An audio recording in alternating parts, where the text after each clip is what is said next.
bamusinge bamutware kandi gashume bamutegure erizooba nitunywera bwayira niturara bwakabone tusiba abaratunda batushanga tulire tunywire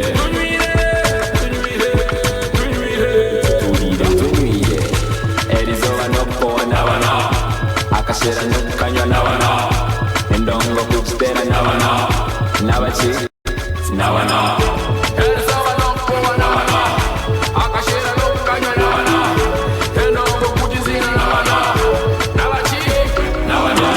I met this girl on cassette. Oh, in the iPhone, in the Android. Oh, in the Kafiga, in the Guafiga. Akasinje no care, no care. Niwe gayo ora bichenda. Akasinje no care, no care. Niwe gayo ora bichenda. Akasinje no care, no care. Niwe gayo ora bichenda. Akasinje no care, no care. Niwe gayo ora bichenda.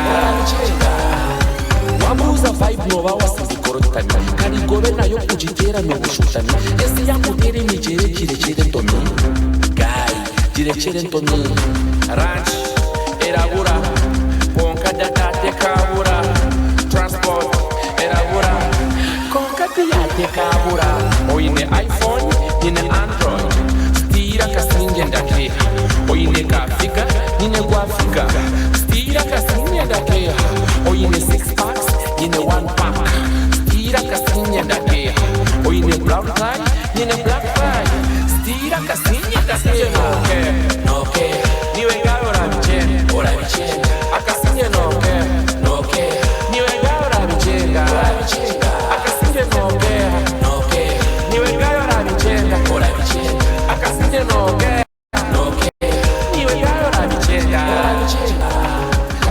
ena kutiwe wa chiresire dinye na chiresire abafieto abisire indabisire twene tutobire okiwega ochire akatinje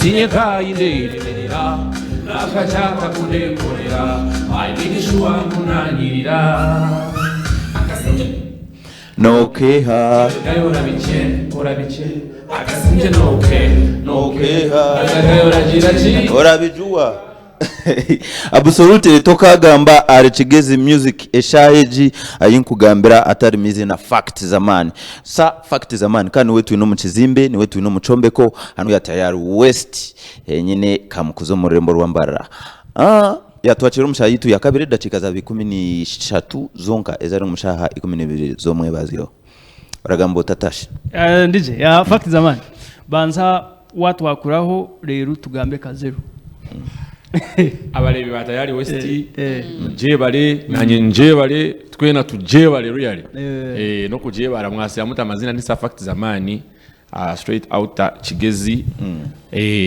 ya nibyebe twakwakira ujumbire burunji obutwantunywa kazero kumbeje drink na kazero dawati kumbeje drink obu wano setuka nduza kukwasa kachukuje nina twashobora twanyu hati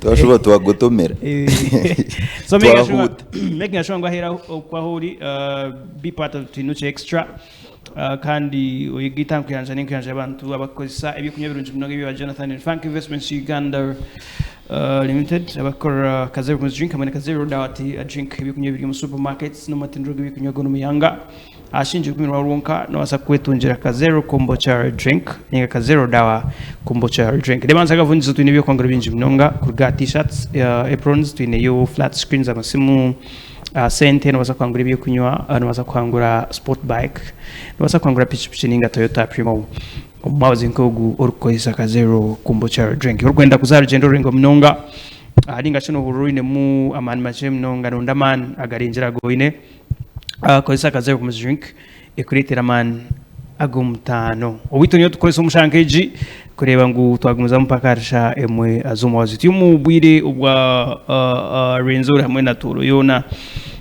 na Bunyoro konka twatunga chance yo kugira ngo fact zamani yarabaho kandi twatwine kuba tuganira nawe umumbera yona takagire hari no wa Renzo wakumanya yo mweshongozi Renzo rika sese regionate my good hope Alex my friend manya Harry baby manya ine abantu banje ndi kumanya ukwempa beshongoze na munonga bingi ntujano kubugana tuyabwa no bamwe mbabugana bwa kufuna amazina gabo because sometimes when I'm in Kampala a federation tubuganira yo ku rugumo regions nyingi munonga ora manya warenga Rwenzo rukagomeza mu 40 Toro Bunyoro I think Xtra yona beshongoze ba Xtra almost nimba manya yo dimanka nkomweshongozi like a fact zaman waba uri mu nshongozi none twaraho wiro winji kare wiro bumwe kuri tizabe shongozi batayi bawe right Renzo Rage ni uniqueness yeyine mu music kiri ku bawura kiri twawura nabo nonga ni language language yitu urukiga urunyankole ni rukavalinga hango tunantu ni districts nyingi ziri kwetegereza ziri kuruhurikiza but wakureba Renzo ryo rurimi rwabo rukonjo it is very hard now kushanga umuntu kuniyo umuntu wakabare ari creating nebe bigambo that's the different way but then their language is sweeter to sing than ours sure yeah it is you listen to good rap Alex the language yabo kweli I think ni nzete twaza kwa music omunonga nacho chitu yabo okwebigambo byabo biri ni binura wano byeshongora nolebo runyakwe n'urukiga nibiringwe bigambo kuzo baza kushanga nyine kugira ngo twashuba twanywa ushange ikigambo twashuba twanywa kandi kagambo twanywa kandi kamesa twashuba twanywa so their language I think their language is easier and sweeter to sing nacho kurebera Harry baby na sound nkaba Nigeria most of the time so mule kusawa there is a unique thing with their language nacho ni kumanya ni music yabo so togambira uniqueness ya Kasese na Renzo region yona katugamba uniqueness ya Kigezi ngiwe nkomweshongozi wa Kigezi like how unique is your music kugira ngo twahurira Kigezi eche kiba kufutamu nchiretera bayahukana nabambara aba Kasese abankahe okuleba most artists from Kigezi ndajangu buli artist weno kuruga Kigezi na tira rap na rapping we rap and Ruchiga is harder is rougher than Runyankole so music yitu neba punchline zitu niziba zigumire cyo no chura kigumire everything that comes from Kigezi is hard by the way kutanikira dance everything is hard everything needs energy I'm always wondering now if truth 256 was a Muchiga he would be times 5 what he is because he would be giving you the punchlines and you're feeling them you know show Tibro na rapping Tibro na rapping akugambira ochikulira na kugambira nono shangwa harimo nagamba ni direct there is that presence and command ya music ya Kigezi different from kandi kuno everything is soft mutana rapping kandi ngukuri ari soft so arusha kuganira kuleche kulo muchigana na jonga neche shongo charavu ngosho munyana kujema ndakukunda mwa natenda kukunda urashobora yakujema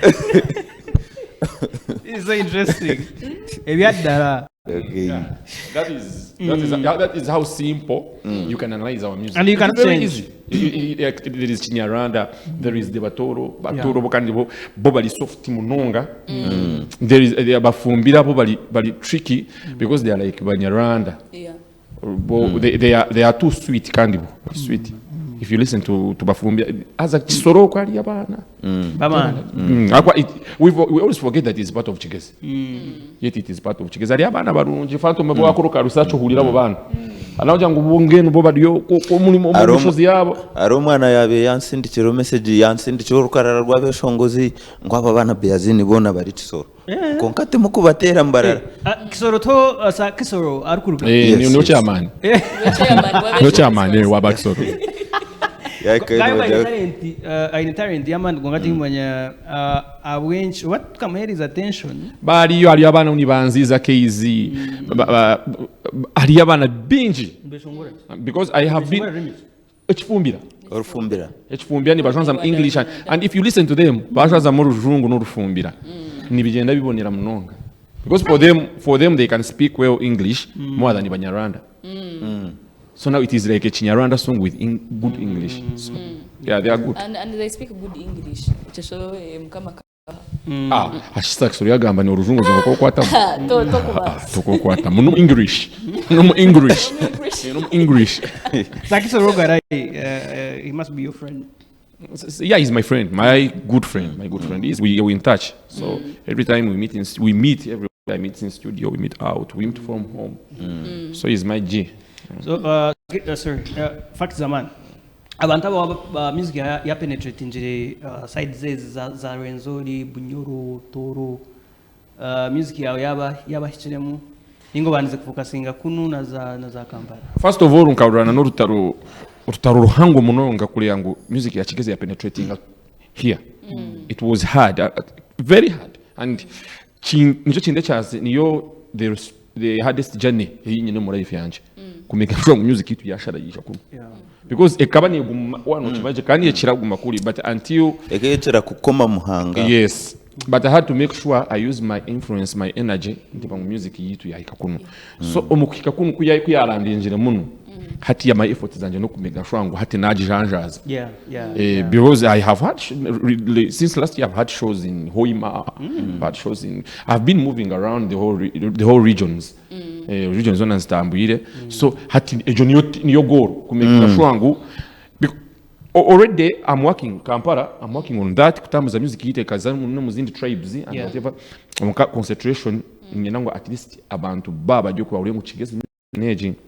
I want to give it identity. Okoyona. Ati ko gamba kintu cyo kupushinga music out zo mu mtamza promotion. Zamani noko sabu koriochi of promoting a music because wajango it was hard for you, but what means is what cause think fact zamani kugira ngo music yawe obe pushing ikabantu bona. Ninkozesa ubunywani first of all. Ubunywani then ninkozesa no kuyamba yambana. You understand? Ibwangambira phantom yanjira ngo this is a phantom experience. How come and sing for phantom muranjira nanyi mpushinga then na phantom mujana ngwaza nyina kishungo kanterere because in this industry people have money, people have used the money to promote their craft but they have still failed. Why? Because you don't have the mutual connection, you don't have that connection with the people who are going to work for you, who are going to help you out. Fact zaman so essente nizijamu kujangu you have to appreciate, you have to pull, you have to work to do good music quality, you have to dress well, to brand yourself, you have to eat well, you have to look well. Then ibinde byasigara yokwatagana man on man na no kuyaje naje kirimo kujaje ya tokoza kweshonga ndorosho kuya yamo fact ormuno gamba konkano hora no gamba inisinjura nyenda ochange seje mbweno na no murebe muchange ako waja urwanire munonga kureba music ya crossinga urwanire munonga atora muno urwana etere the entire region tujire ngwe cyo muno chikora wenka kandi wagaruka Kigezi kabari we fact zamani oruta rugwari muno atwereka ngo arwanire wenka tari yo bandi beshongozi. Of course wise to mention ngozi na nkatibro wagamba chigafro izine rukubanza niryerio. But right now you're speaking as if fact zamani ari muno arwana wenka. Now I want you to originalize uri kunde kumpuriye kurunji ebigambo byaje byakundugamo. I don't speak about kabari Kigezi because I worked hard to make sure that my music crosses from Kabale, the town, to Kigezi. So I think I am not static. Think na munkurira umwanya gumwe. So njori kurebera I avoid talking about Kabale so much. I have outgrown that. So unani ngamba bishunguzo nani ningamba kisoro ningamba kanungu ningamba ningamba ni representing a region yitu yona. So we are very many artists abantu turi Sakizara ine ochivururanda ari representing Kigezi. I need chivururanda very soon. I know show exactly representing Kigezi. So I don't talk about Kabale alone. Nimana aba selfish. I talk about the whole of Chigezi because it is wide, it is big. Akwa bishongs. My latest song is Nchikozena, one of the upcoming artists. Kuruga Chi. Nibamwita Acidex Music. So you see, any collected energy. It will take kuja mtu apushinga from all the regions, not from Kabale. Akwa wagumana ugamba Kabale. Nisikiza kuntega nisamunonga. Nkabishongozi bali yo waba hulira. Acidex tuwari complaining cheshongoro ngo bamwibire cheshongoro. Tuza kumuronda later. So being with collective effort kujanti mu pushing Chigezi.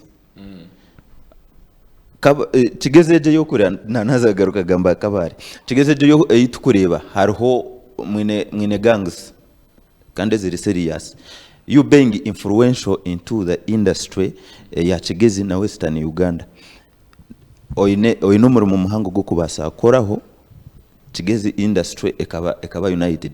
Ezo gangs zirimo nizikora and tiziri mu mbeshongo zimwe konka abantu aba bari cross uri kutambura na fact zamani takwenda bugano bwananka diehards actually ba cult tina diehards chunga egari tekwende bugane yananka echo noza kuchikorera ki reka tweshongore reka tweshongore because egari yawe yaraze kubitine mugasho utine music utine cyo kuseringa so ekira ki divining na mani go kweshongora endongo niyo divining niyo iralete unit so tokoza kugira ngo reka ngambe ari umweshongozo mwaka ine gari egari yamara yije nagiru kurutinga yabe yanje because I had what I was saying nkanye n'ikindi kuguza kandi watachine hate gari te kine cyo kutambulira so egari iriya nayo ninza kurutinga njirete so endongo noreba ni iri kumatalinga so egari zona nonda kuzunda no kati bani benda ku uniting wano jangu to uniting business yendongo tujiruge mati tuzumu kunywana because this is a business and it is competition by the way tujye mu competition tokaje ndaze ko mudara gwa mutayi wanje ndi kuguze nyanya nzaguri ntandike kumuguriza don't you think it is good for the industry kujangu abo kumuntu na n'umuntu yayine gari uri yayine chwenza na ine competition ni competition this is competition and it is healthy as long as you don't go physical ni mayango abantu binji mnonga bakora music ruga muri Chigezi bamwe ninjira bakaba inspired not everyone anyways by T-Bro T-Bro kicked everything for real not Chigezi Western Uganda no muntu ukubanza kuje cyeshongoro kikaraba mu tukahurira ngo numukiga nyine akagira umukiga actually cyo yakozire akiya yabakiga Uganda yona T-Bro big up respect papa mushaka nawe muyikonda jangu yes alinkai T-Bro diade na wabirali kabarabe ne kivuro abya ino show yo performinga wonka na bari izana bari Kampala skali kamwinje skali kanungu aina makaminje that man is actually umusha no kwandika kata noko kuifeza kasesokwe ine no bumutomera yoko na yoko kasese no bura but he is a big man respect to him sasa T-Bro akubari factor kagamba ningamba akwati nyine microphone nyine mic nyine obugambiro no ati noreba ngabo mukama tima kajera kitebe hati yabari mu driving seat nitwe twine kugamba I know kugamba so ko njya ngume mpuna mi wasta akonka wa mu bugana because if I keep on because now you ask me when did he last release the song kujire nkatu ndikutandika kutandika ko yoshonga ni bwe akoma kujya so now wagira ngo yija mpuname chimeza ngo kumayisa ngo industry buname okay because kwena turazi kwa twahuna makandi so and I know he's proud of me is nala ndi anajangwa mushakora kora genda so I think it is the way to go abashani babitayaringa abandi mwine gumiza mu mukagito mukashiteko mwisho gonka kuri yaru arinje nimwe mukajango ubwo mukuru yahumura nitwe katwemerere twine rugendo kikanche ba nikibachi bimunonga ati waje yangu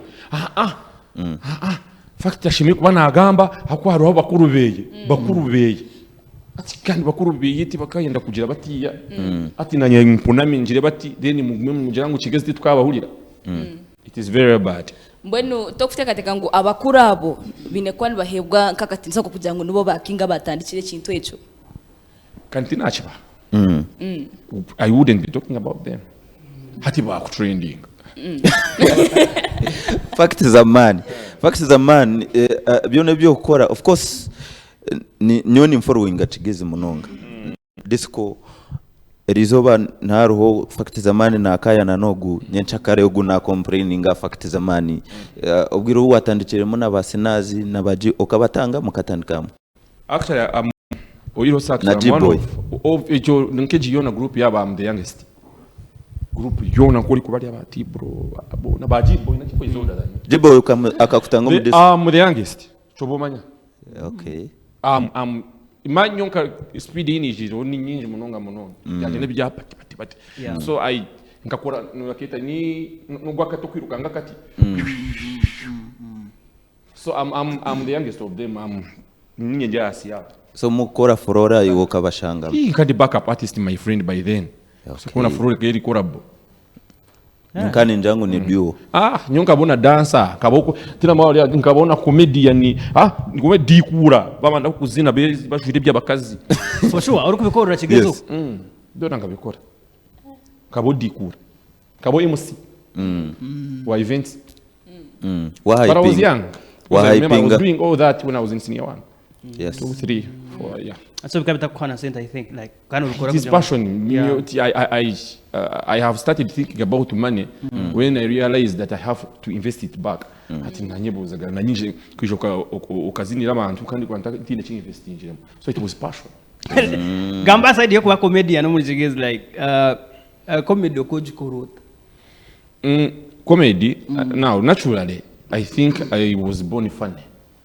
so everything I would do bikani bija naturally like kujangu nachipurani yeah so oshanga somewhere and I do something abantu basheka so umuntu ayija ku hiring ajangu ngo ija tushese so guma no reba no kuro umuntu no chese ni nacho comedy ni story nka music ngechindi however much I don't call myself a comedian me I call myself an entertainer umushemeza abantu I don't want to limit myself to that to comedy no kuro kushemeza nshemeza abantu ni nshemeza abantu yo tinkashesa abantu nshemeza abantu basa mwenyine no bari kushesa abantu dezaga bo kushemeza umuntu atekateke ngo uri doctor nshemeza abantu I make people happy I will give a performance kuganirire nshongorere then you be happy twagumiza mukace side ya comedy muri Kigezi na Western Uganda yona kare kare cy'ikuchita Kigezi yonka ati manyamwa realize nje kujangu taro platform ya comedians boto bine ne banga have twin comedians abari mu Western Uganda abo kumanya kafaka na comedy ishindi kujimanyaho eri different Western Uganda njo abantu bakusinga yo comedy and I'm going to tell you aro amburize kibuzo kamaze kwiki nguno matsi twine bishongo z'abakazi twine bace Western Uganda abakazi abishongo z'abakazi ne basinga bashisho bwinshi but we never see that because bajyo mu gospel because bajyo mu gospel titukara ngo abishongo z'abakazi ni binshi singa bashisho now the same to comedy yitu is drama and it is drama it is not stand-up comedy it is drama tuka ba mushana waza kuya ba Kigezi universe bona bibazana ni comedy because unoza kuwachinga ikintu cyabo eri comedy so there are very many comedians abo rero aroba MCs abaryo mu bwa MCs bari ba comedian basamu wenyine ba Kachina ba all those are comedians then ari haba mbete skits bakora skits bakabaniga they are very many only that they don't have what to unite them then chika na categories no bakeso tinga bakamanya because abana binji ni bakora they have content but they don't know exactly what they are doing inabajeza kubitandika bya takamanya nguni njo wa drama takama njo wa takachimanya so no basano kumusho kumuhayaringa atama nico gukora Kachina katandika ho buyagabwa Kachina tibwagumizamo MC Craft yatandika comedy night tiyatambura so tukaja mutaro cyo kuba unitinga kigerezo kubaho kikaremwa tini mase cyo kuba unitinga cyo kugamba ni kugeza kugambe kintu no manya hayi ikintu cyo kuba sotinga kukumanya ngo kugira ngo buri mutamanya hakugwa hari kugwa yani babone they need something ati nko kushanga ujyo mwishongozi uri kumanya ujyo mwishongozi wa hip hop wa R&B wachenga ati aho kumanya hi muri kugwa buryo mwamanya manyige so manya ngo hati nanye nye kivuro ninyetaga hogo mwishongozo gwa R&B buri kuseseka bati hano ninyetaga wa rap hano ninyetaga wa rap ninyetaga shene adrofu atero rap bati hano ninyetaga ho akadongo kamano ninyetaga wa reggae reno korecho ati ico nico batakamanya bo for them ni bagenda ha kigambo kimwe comedian okay bo nani ba we echari kwa shona mani komenya ngatakamanya he's a stand up comedian takamanya he's a drama comedian takamanya he's tibakabi so someone does stand up comedy someone does stand up comedy have you ever seen him acting not sure. I've never seen him acting. But I have seen him on very many stages doing stand up. Wow. Kani nunji munonga. Okay, back to music. Ba comedian tuza kubarondera obwiro bwabo beyurwane wo mu industry ya samu. Nano yano bari kunyomera ngombaze muti bakamechi bari kora. Aho ni basa gukora nk'ibintu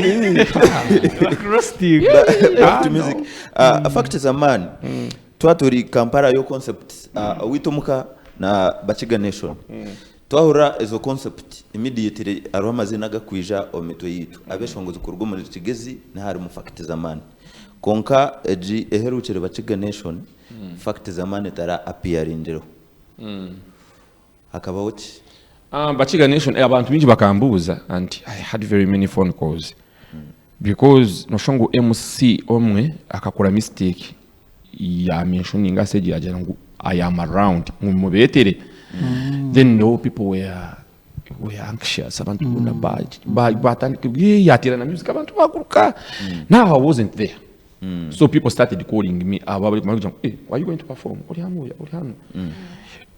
I received very many phone calls kujangu simu kanyine kujiteka off. Now the problem was I met the organizers. They are my friends. I have been working with them. Yes. But they didn't. You know, every year you grow. You have grown your audience. You work hard every year. You work harder and harder. Ayindi kwa ninkumanyira hati nyesiketi honda bini ninkumanyira. Because of either okazahasi ningokaza higuru. And wa wagira higuru no bano kireba no kima because you know and you every year you ningo kukora ibihanga setting a budget. Okay. Niyo mwine kujendejo budget. So every year if you set your goals, if you set your principles, you have to go by them. So echabireho bakantirira batitwikirizinga hakachi akasente akunyine kuza kukolera. Because now the more you grow the more the responsibility. So bakani wenda kwereza akasente ko wabino utwire no tunga. Makani wenda kumbaka it was okay. It was okay man. But narakataka basa kumfacilitating to what I have to deliver. Because you, remember I'm not working for them. I'm working for the people abija kuleba. So you can't go on stage and you give them the same thing. So creativity yomwe ngozi nabana itaga kuba facilitated kumanya ngo ngeno nyine kushaba na dancers 10. Babuli yana yijino kanyije nunka batano. So ugire nana abiri nkozi y'ikinyine ho gukora nyine kora semi live.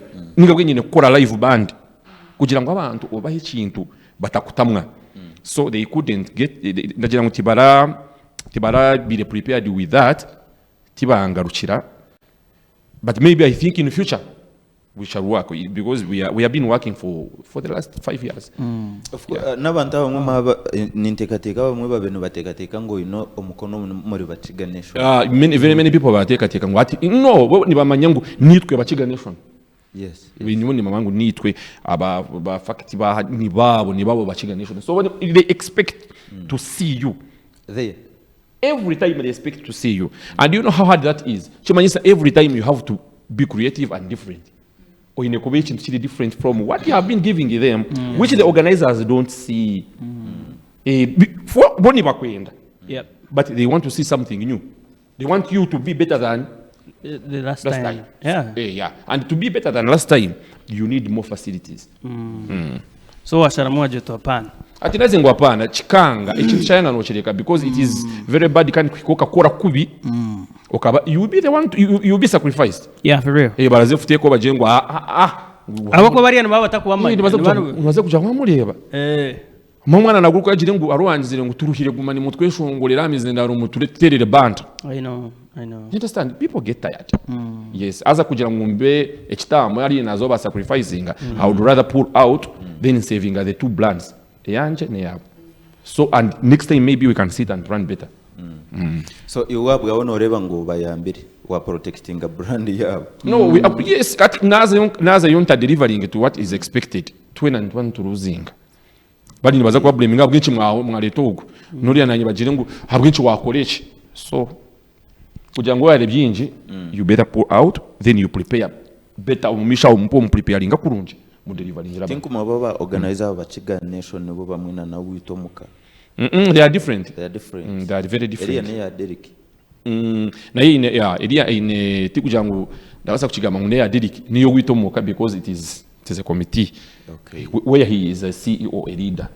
Kani ati watch kaba kabasono bo washongu wa muhange nuke chimuremerere yeah because it is a company which is run by very many people etina ajikuburiza odomo back performing aho naho mununga concurrent event ekiya rugeremu twafuna aba complaining tukarugayo tebara tushashuire ne tubanja shimanyezo ezoriya zikabira simuyoha sakisoro zikabira ya truth zikabira simuyo ndijo G-boy tararebere na 10 tararebere tibaramwesere batararebere ubana wakari umumbaye bakitandise like agaru sagambango twanturebe bintu nkebyo bikwija kandi ujuke as events ibiri bachiga national witumuka ni events ezicasindireyo wakwetegereza events ezikurunda nabana bo mukamuno kandi zitina mani gazo nogera ngo tiku affecting concept says you never see me complain.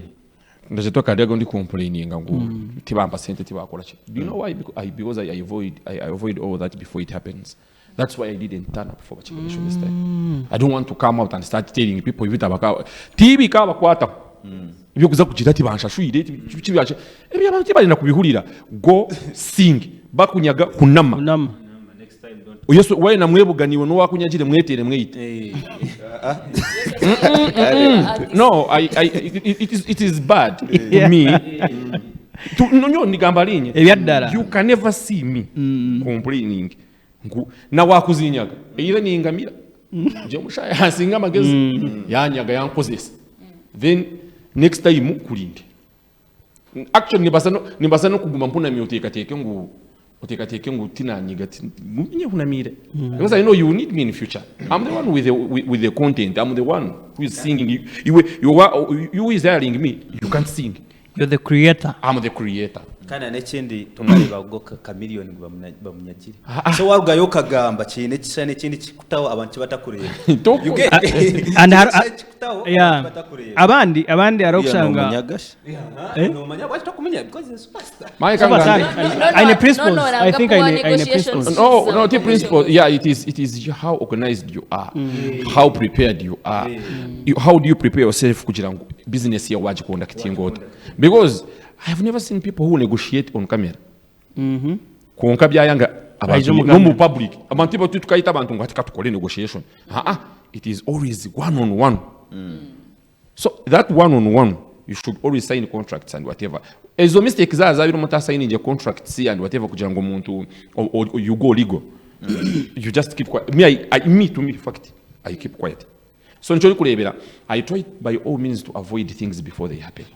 Obwira bwinjira like man muzaku zasho agreement neberieta baba kwiraka sente kona kawiringa no haro friend basis arokushanga personal terms onterere tasho jirengo azamani nanyi nakantu kanje ati kunungu ati wanonkolirota ati ko to koranka 1.5 tasha jaha ati kankukolere wanu ati kanfute kolere wanu mfutiro ka deposit kemtwara ata nao atakaninga kwetu likurebana that is how speed asimo njengo wakaleba iyo nakaleba that is okay I know then uzikushanga waza kumba balance yanje wanteganisa hata oni umwana ari kunyija karuga kunkati nyawo tingarugayo I look for you one on one kusorting ninga you go traditional ninga you go traditional Koyo n'abantu batakimanyi bareba rukubura nazo myaka yabakarwemera bareba organize ibuka mukaje location aho because tukatisa babirasibo so ngurunda tusho tukikole kubabiri I know and nchize kurabesha ngo gateka kwica abashabine gari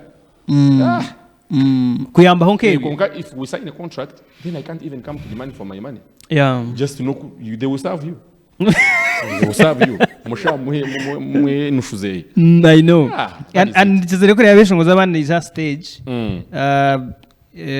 ari performinga umwaija aza stage yatakwenda kuperforminga then atandika kugambira abantu promoter yamuhereza sente ze kwayo tubineyo nakabale ba speech boy ari ya stage atarika kugambira ati nyowe bago umuntu w'amani konka promoter chiwankora konka ato umuntu warajwesete yo kubwesho gurana akora kareba una spice dana kachikora even Lil Jasmine no people have not learned because for me na wakunyima sente zanje na ishira stage I have to perform for those people they are innocent they have paid their money they don't know if it went into your pocket they don't know for them just sing for them because you might fight with a promoter then you lose the audience for real the fans and it's very hard to build an audience a fan base it's very hard to build a fan base so for me I think even to not want to be quite personally. I know. So that's what's up.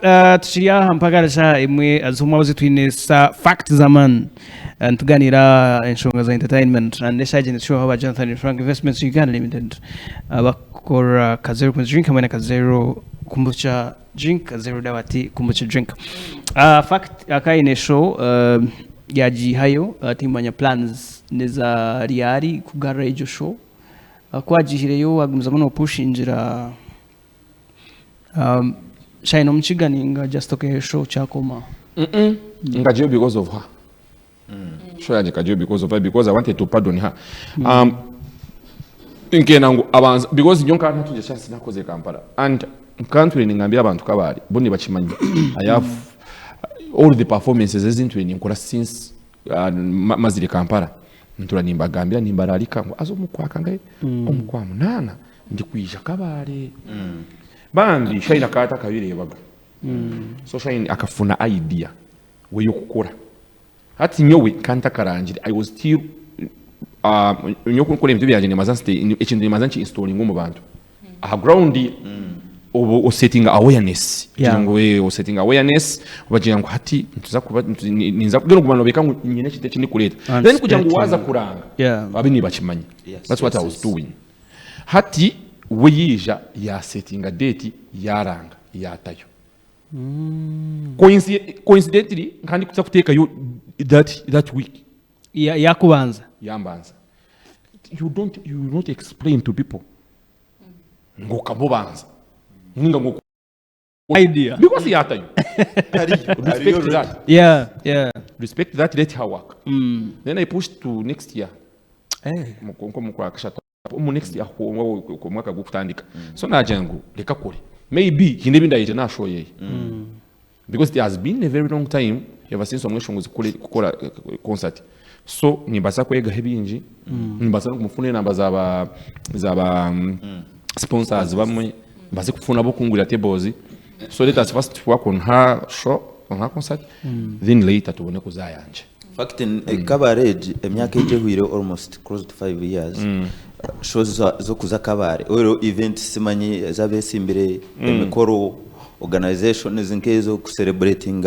events kushanga nkomweshongo zo fact zamani yatayishwa kibire kitaro now ale kintu kimutakamanya kabare was a garden of entertainment in Western Uganda na mabari kanisinga mbarata ya musteni mu myaka chifa enyuma before 2018 maba arubata baburi kurabona ba arubata bakatandikira kabari yes bakacece bakashayininjira kabari kuza kushambarara ecabakoziri abamani nimbarara kandi byani bazagamba abana buri kureba abana baba abifraga kuno bona abeshongozi babazaga performing kabari bakuma kabari nto bari kuripinga sente naho cyabireho cy'abantu batakamanya tukisha twafuna mu buzibu bwa border esente nyingi zikaba ziri generated from the border abachakaza bingi bakandi baruga border eje yakatuna so twatunga mu buzibu bwa border ni mu bujuka ubu border badisibaga kikita economy yakabari ngonga mu bintu byingi n'amabaraga agendire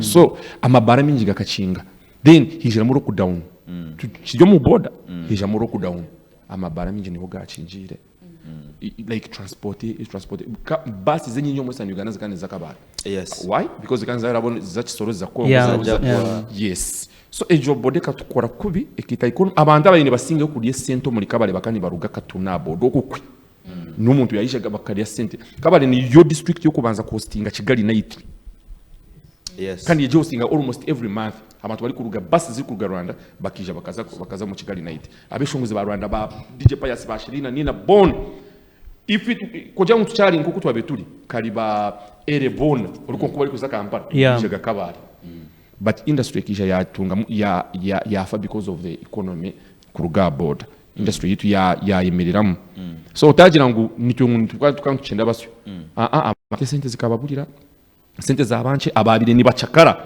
abo kujya ngo abandi babashangira nibo babiri affected munonga because nibo bandi bakora okuvunja actually buri mu giga almost every rich man in kabare aburi kureba nakujya ngo sente akazi ho mu kuvunja takujya ngo akazi ya ahabo kuvunja touch magendo you think exchange ni forex exchange yesente amafaranga kwindura okwanisa sente nibo bayaga sente then hamwe na magendo because abodani arabo deals nyingi so echo kintu kika affecting music yitu industry yona cause emyaka etane actually the whole economy emyaka etane wiritibe kigumire munonga kutwara shoka bari so echo mwensa barakora emwe ibiri zonka you understand so akabantu abo kwajireho ibibwana byajireho ababintu barga Rwanda bagumayo tubacija bro akabahe ikintu cy'amani kubasibire border amwe abantu babirgaho aho ya umuntu aho yabinaje akatakasha ruguta amashomero fees no mabanyarwanda bari kwekira kabari aho kujya ngo ni babari hihi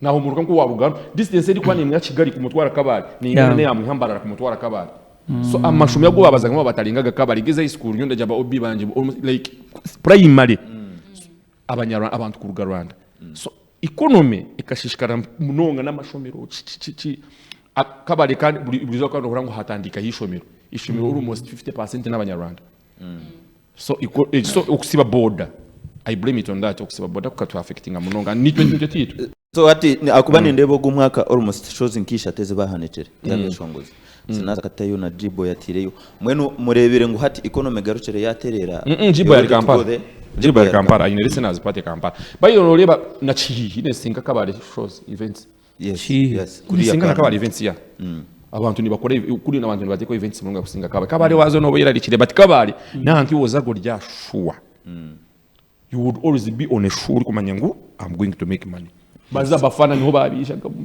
everything so do you think ngo naza kuba ho bwiro shanje yaga kayaterera like ngoko yabirera bwo kuba boda bakajigura covid techiruho oda bakajigura konkandera haro blues ngati no menkojo nkojo kuza kukira abantu kwebwe kintu ngeno ngo wayibwa ngo hano kantunjire there is time konkandi kwa kiri kurugayo right now ndikwa because still we have an economy ya tourism ndani yetu yamba but we are growing pora we are growing but what we have to do that is what I did I had to explore I had to export more because wali bengo mo kamwatunga mu buzibo that's why you always see me here nimani ndi aba bloggers bakabare pulana ina kufutie go mutwe they give but tino mutako kwa analysis keje ndiko they don't have that they don't have it abari kusingayo nibache shananka haronka kasigaze baketa ka Kigezi blog ni umuntu ari kubasa kwa information valid because like music yitu ikaba affected munonga ebinte by'abantu batakabasa kureba na busha hati joy kureba itwe nyonka nkakwata music yanje nagira ngo kangu meni pushing ningaruza kuno because kubasa kufuna ka sente abukumuka nkiguma munonga nka wale banayija kuno most of the times haro wagizire ngo nibazukwe baza kwibisha Kampala we are not in Kampala I am here I'm there I'm trying to grow my market kandi cyo kwa beshongoza bingi ni mubabuza bababulira why because kandi bakaguma muri cyo mbere yabiriho bajugumamu bafanayo bakatekateka ngo economy yayanga ati hano hayanga nozana no gwana rugolira ho fair tera hano yirukangiza kuriya yes ati no ndukuburiza abeshongoza abacara bakigezi bono bace bakaburamo economy ati nco niga wapi bakaburamo economy ninga hine cyabire hwa hagate shitaramanye ati abakazi kimwe ne kumanya mugira gatayi muri miti in everything you do mukuzara chachi na music mwene tayi muri miti you have hato mweshongozi omweshongozi uwa bino 2019 kaja kaine myaka 26 haure myaka 5 hati no jagatika ngwa ine myaka enga aine kuzara aine kukora chi so what wala nkijo covid space uni ya age myaka tutakakora chimanyisa ngwa mwaza kushwa kuruga yine kuba yarujiro mu industry na twagamba nabwa abeshongoza aba you get that's why I respect Shine. Shine's consistency is marvelous. She has been there. Jojo Bana bireki Jojo Bana? I don't know. I don't know. I talked to the manager, but I don't know. I don't know what happened. Maybe ashanga limu mu process yo kumara kwega kushome bitabu, but I really don't know. Njondi jari yoko ne ashaba. But aside from the fact yo kugira ngo natural n'abakazi bino obligations zindi ziba kugenda, Shine has been consistent. Rero no kigambo abenshi abandi abakazi bona tubabire consistent bahire pusha iba kudeservinga ningashi kuba kwikaga music yenga kutambura mwanga kuba yamba ho kutambuza. No, Shine fights like a man. Hey, like Shine is not fragile nk'abandi bakazi. Shine oni nk'umushije. Webintu byara bigwara gwena vurunganye mpaka ninko mushije and mu bakazigana nobona mu babiri I know abari kubasa kuri cyo kintu akagira ngo nyowe naza kukuri ibintu byanje ko mushije mu bakazigana nobona mara because abakazi muri soft and ikindi kinanagambira abakazi abinyi cyo baryo mu gospel baryo mu gospel ebe biburi byito byo manoja nobali yaho mushija kugira ujye umukazi uri kwishongora kutenye ka business kawo uramushaya kugira nobiha no byona ni bikurugo mu mutwe muco yo kurebera I couldn't really nkoje kanda basa kanda kwa iri kusho yanja ya Shine jaka nkutwari but she would even die Nasa kwita stress ba uri umukazi ngwafire njere yacingambire ati konka bashabarenda tukore chiti wacengaye she would even no mukazi she's not going to handle the pressure that I can so nichoka abakazi bingi ni birucho mu gospel ncho nagama ni binjo kwe kabara abakazi abakweshongora gospel ni bingi na mama nayishongora gospel tuzoba fact zamani shazuri muri zitwara fact zamani aine planet kuri abahagize beyo umwaka wo project sense za inezira hi to expecting it. Ogwo mwaka na isebye shongoro bina. I have 4 songs. I have a song with Airema. Ni bacheto wanje. I have a song with Saxor and Kunana. Abanaha. I have a song with Quality KBY Itima Nibusha. I have a song with Anslex Music. Ogwinga Nogwanje. Then I'm bringing another song with Anyineche Shongona Tonics. Alan Tonics, yes, very soon. Chashon Alan Tonics, then Nineche Shongona G-Boy. Toward this concert, Nineche Shongona Ivan Clean. Never cheto Merato. Yes. So all those this year I dedicated it to collaborations. One thing I've realized with Fact Zaman, Jangu, there is a collabos like collabos in I'm very sure I was pushing a whole tapping audiences. Let me give you let me tell you one thing that made radio and Weasel the best of our generation. It was because singles. They almost collaborated with everyone. And the more you collaborate with everyone, the more you tap. And the more they tap in yours. So new intekatika collaborations they are even better than singles. Toko comparing chesho chwa shongora wenka na collaboration. Amana galia collaboration ni minji mononga. So that's why I always opt to sing with others. Kandi chini nyoni nkunda kora na bantu. Okay. I don't want to work alone. Ni mpulani nkunda kora na bantu. Wow. Yeah, so the songs ndajani baby ogumwaka gwena I'm doing collaborations. Oruingano wawe like ni video? Hey, it is a video. It is a new song out.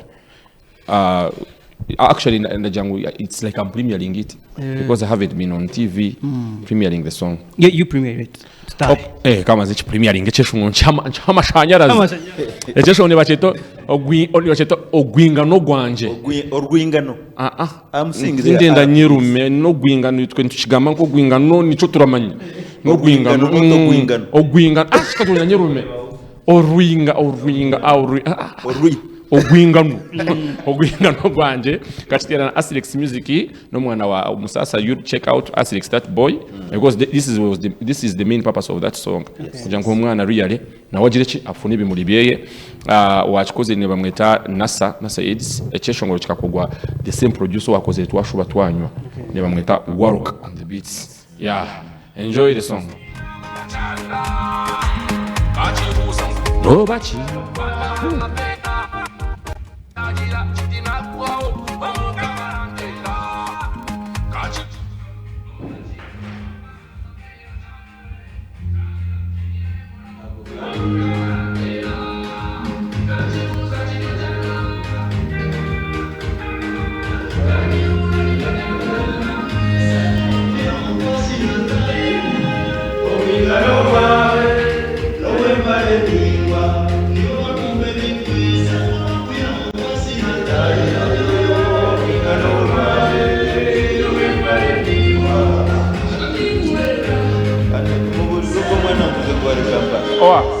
ali Kampala.